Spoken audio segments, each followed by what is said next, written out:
Vidor, umalis ka sa landas na ito.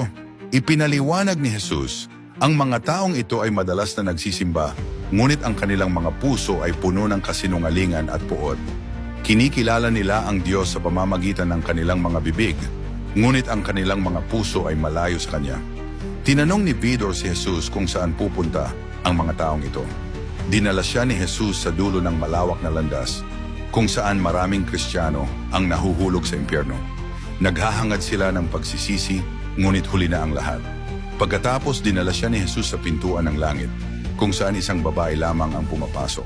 Sinabi sa kanya ni Jesus na ang babaeng ito ay palaging nagsisisi sa kanyang mga kasalanan at namuhay ayon sa mga turo ng Diyos. Gusto ni Jesus na ipaalala niya sa mga tao na ang mahalaga ay kung may lugar ang Diyos sa kanilang mga puso at kung susundin nila ang kanyang kalooban. Ito ang pamantayan sa pagpasok sa langit. Gusto mo bang maging isa sa mga papasok sa langit?